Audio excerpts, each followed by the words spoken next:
Alright, welcome back everyone. Scarland here, bringing you a new Neverwinter video. And today we're going to be taking a look at the new in-game event called Hell Pit. Now this showed up on the in-game calendar a while ago. I believe Nova did a whole video on it about a month ago. But now the event is actually here. It's live on PC. It just went live today. It'll be coming out on console at a later date. So I just want to take a look at the event itself. And the rewards. This isn't going to be a guide or a tutorial or anything. I just want to have a minor discussion about this, as well as go over some of the actual rewards, because some of the rewards actually look, pretty decent considering, this is Neverwinter and we usually get kind of ripped off. So this is a completely brand new event. It's something that we've wanted for a long time, right? New events in the game. Now, depending on when you're watching this video, they just announced Mod 18. It is going to be, the Baldur's Gate theme, Avernus, the first layer of the 9 Hells. So I'm very excited about this. This is what I've been waiting for 18 modules now. This is like my cream of the crop. This is what I die for. This is what this is why I play a Warlock. I like that dark, eternal darkness nonsense.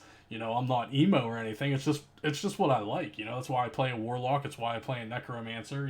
It's something I like. So we're finally going into the first layer of hell, and this event is going to kick that off. I believe Mod 18 is getting released on PC on January 21st. So, the beginning of the new year, the end of the first month of the new year. Of course, console's not going to get it until like March. But for now, to tide us over, like I said, this just released on PC today. So depending on when you're watching this video, it could be in the future, etc. Or it could be in the past. But so we're taking a look at the Hell Pit here, folks. And this is something that I've personally been harping at the company for a while. I said, why can't we have solo tier dungeons in the dungeon queue? Sometimes, I just want to go in solo. I don't want to gather a group and have to do it. Now that Mod 16 has gone through and we all know what happened, and we have the scaling issues, and it's difficult to go into Kessel's and solo it. It's difficult to go into Epic Temple of the Spiders and solo it, and Lair of the Lost Mouth. All those lesser dungeons that, I used to destroy solo. It actually is not challenging, but it could be a pain in the ass sometimes, really. And I believe scaling should be just completely removed out of the game. If they don't remove it out of the game, it should be an optional feature. You should not penalize someone that's been playing your game 5 or 6 years, to build up their character to be super OP powerful. And if that player wants to go back and do old content and destroy it, that should be that player's prerogative. Scaling is stupid. It ruins MMOs. It should either be taken fully out of the game, or it should honestly be an optional feature. Like when you queue into the dungeon, your group can decide what level content you want to play. So back on topic, we have the Hell Pit here. Now this is on, like I said, PC here, so November 21st, and it lasts 21 days, I believe. Now there is some confusing stuff in here. Now this is 100% solo. They're calling it a trial. So to participate, you have to speak to the guy. During this event, you must take on the trials of the Hell Pit. It's level 80, so you have to be max level. You have to be level 80 to participate in this. You have 21 days worth of challenges. Remember that, because that's going to bring up a question when we get to the bottom. So 21 days the event is. 21 days of challenges split into 3 tiers of difficulty. Every 7 days that you succeed, you increase in difficulty and you unlock bigger challenges. So this is interesting. This is something new that they're bringing into the game. I'm actually excited. You can hear it in my voice. I'm excited for this. Each day that you beat the base challenge, you receive a token of brimstone. So there's going to be 3 different currencies in this event, which we'll go over when we look at the actual rewards. The amount you can receive will increase depending on the difficulty tier. So eventually you're going to be receiving like 3 of these if you get to the 3rd tier by the last week of the event.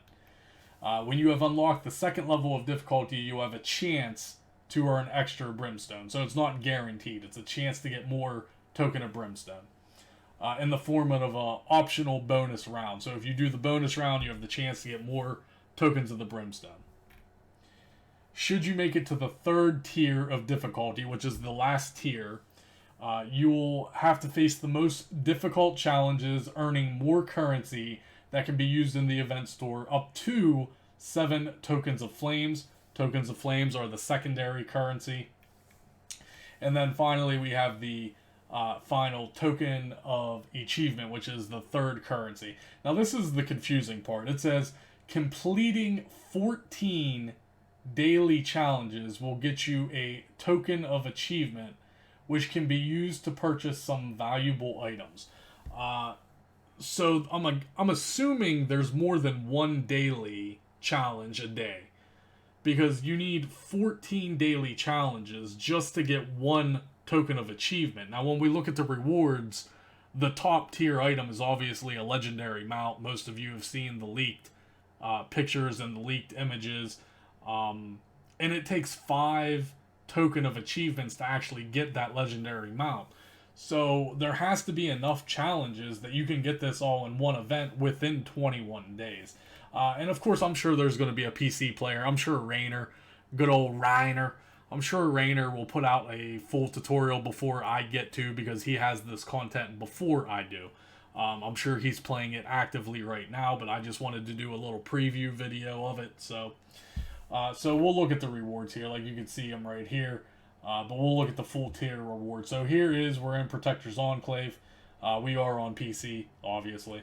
And it looks really cool. Here's the event NPC. And you'll talk to the Soul Broker, which I can't really interact with because my character is not level 80 on PC. But you can come over here and look at the Soul Collector.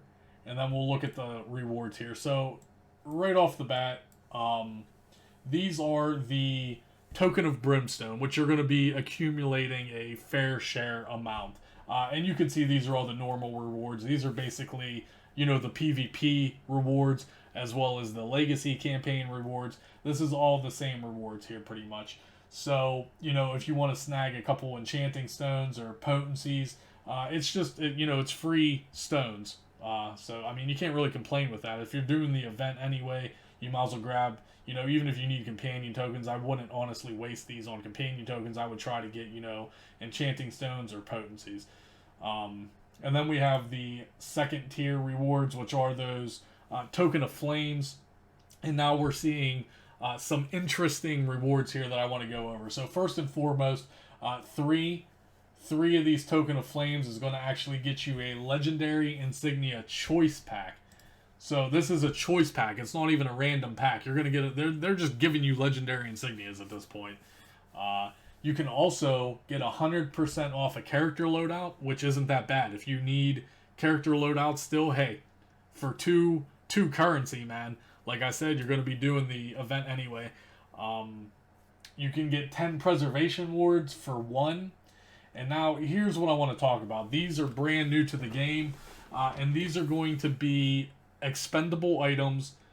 These are overload slots to put in your gear, so your helmet and your gloves. And these are interesting. They only last 10 hours, so I mean, they only cost 1, but I mean, depending on how many of these you're getting,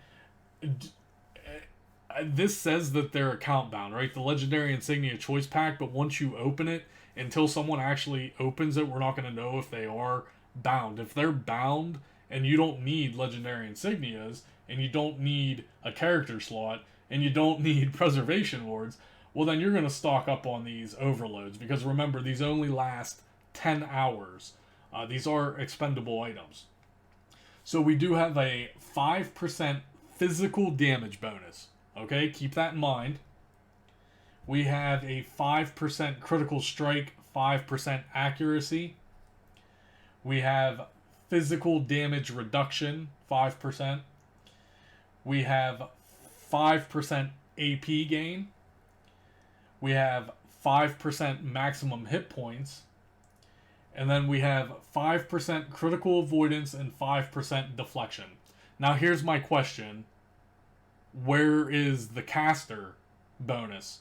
Why is there no caster bonus here? So yet again, Cryptic actually implements something awesome into the game that most people are probably excited for, and yet you're still lacking on rewards. Like, maybe I'm just nitpicking, but how does it not make sense that you're going to have a 5% physical damage bonus, so your, barbarians, your rangers, and your rogues can get a 5% damage bonus, and your casters don't get any bonus, any spellcasting bonus?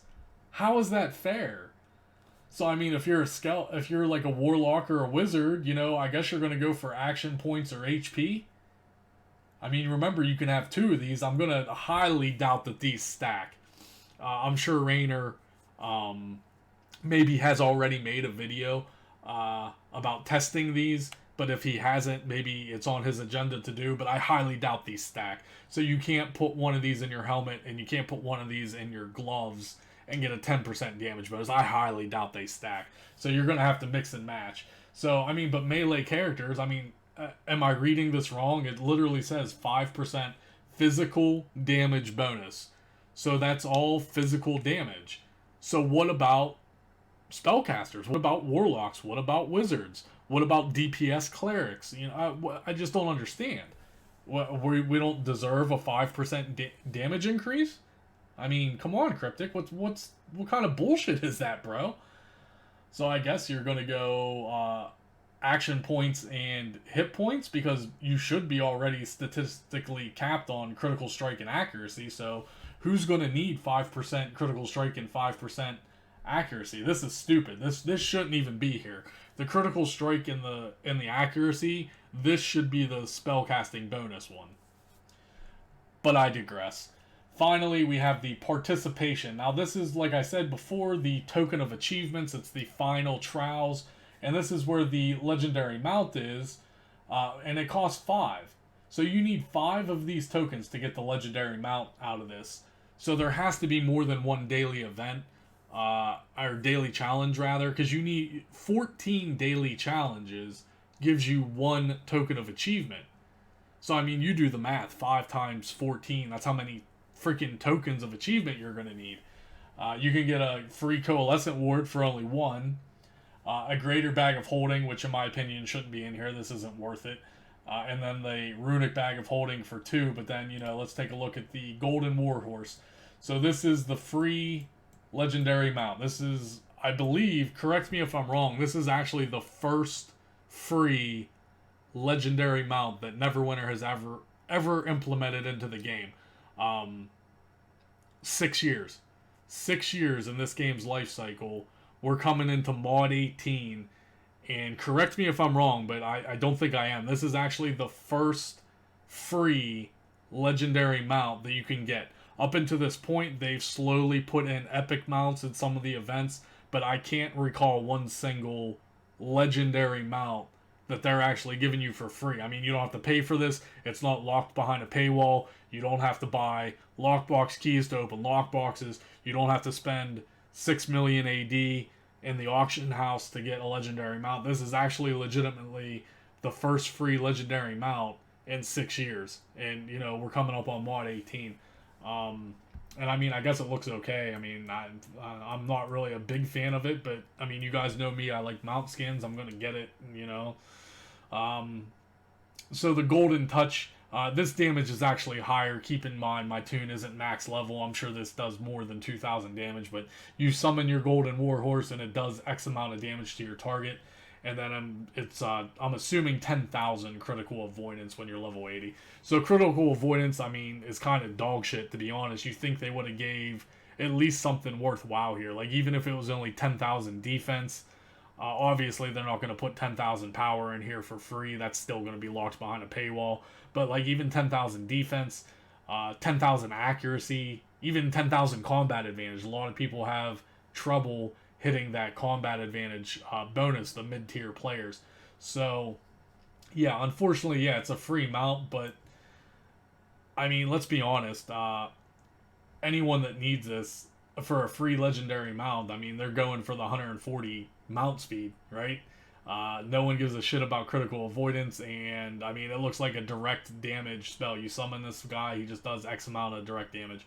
So nothing too fancy. I mean, it looks okay, I guess. I mean, they could have made it a little more fancier, but I mean, what do you expect? They're giving it to you for free. It's not locked behind any paywall or anything. But like I said, it's taken 6 years. We're coming into Module 18, and this is legitimately the first legendary mount that players can actually earn for free. So I'm excited for this event. Let me know in the comment below if you guys are excited. If you're on PC, let me know how you're doing. How hard is it? Because I would imagine a maxed out player, even the Warlock, even my Warlock on console who's maxed out, should not be having problems with this trowel. Now, maybe I'm wrong. Maybe they made this thing so insane that maybe no one's even going to finish it. Maybe no one's ever going to get that legendary mount. I don't know. You guys will have to keep an eye on fellow Neverwinter content creators, whoever is left making content for Neverwinter, and see what they have to say. Specifically, the PC players like Rainer. I mean, Northside left, so I mean, Galactic left. I don't even know who other PC players are out there. Oh, I mean, I'm sure Silvery is still there, right? Is she a partner yet? Did they actually partner her yet? I have no idea. Is the Cryptic Partner Program a thing yet? Has that happened? I thought it was supposed to happen in fall. I mean, I guess we're still in fall, but like, what's going on there? Silvery, can you? I mean, she doesn't watch my videos. I don't blame her. She's a exploited, deleted. So exploited, deleted, boy. Okay, that's enough. Let me know in the comments below. You know, if you guys are still playing Neverwinter. I appreciate it. Thank you for watching my video. First of all. Let me know in the comments if you're a PC player, and let me know how hard this is so I can, you know, at least prepare myself on console. What kind of statistics do we need here? What kind of hard caps do we need, actually? We know the hard caps we need for Lair of the Mad Mage. We know the hard caps that we need for Tower of the Mad Mage. Is there any difference? Do we need the hard caps for Tower of the Mad Mage to even do Hell Pit? You know, that's interesting.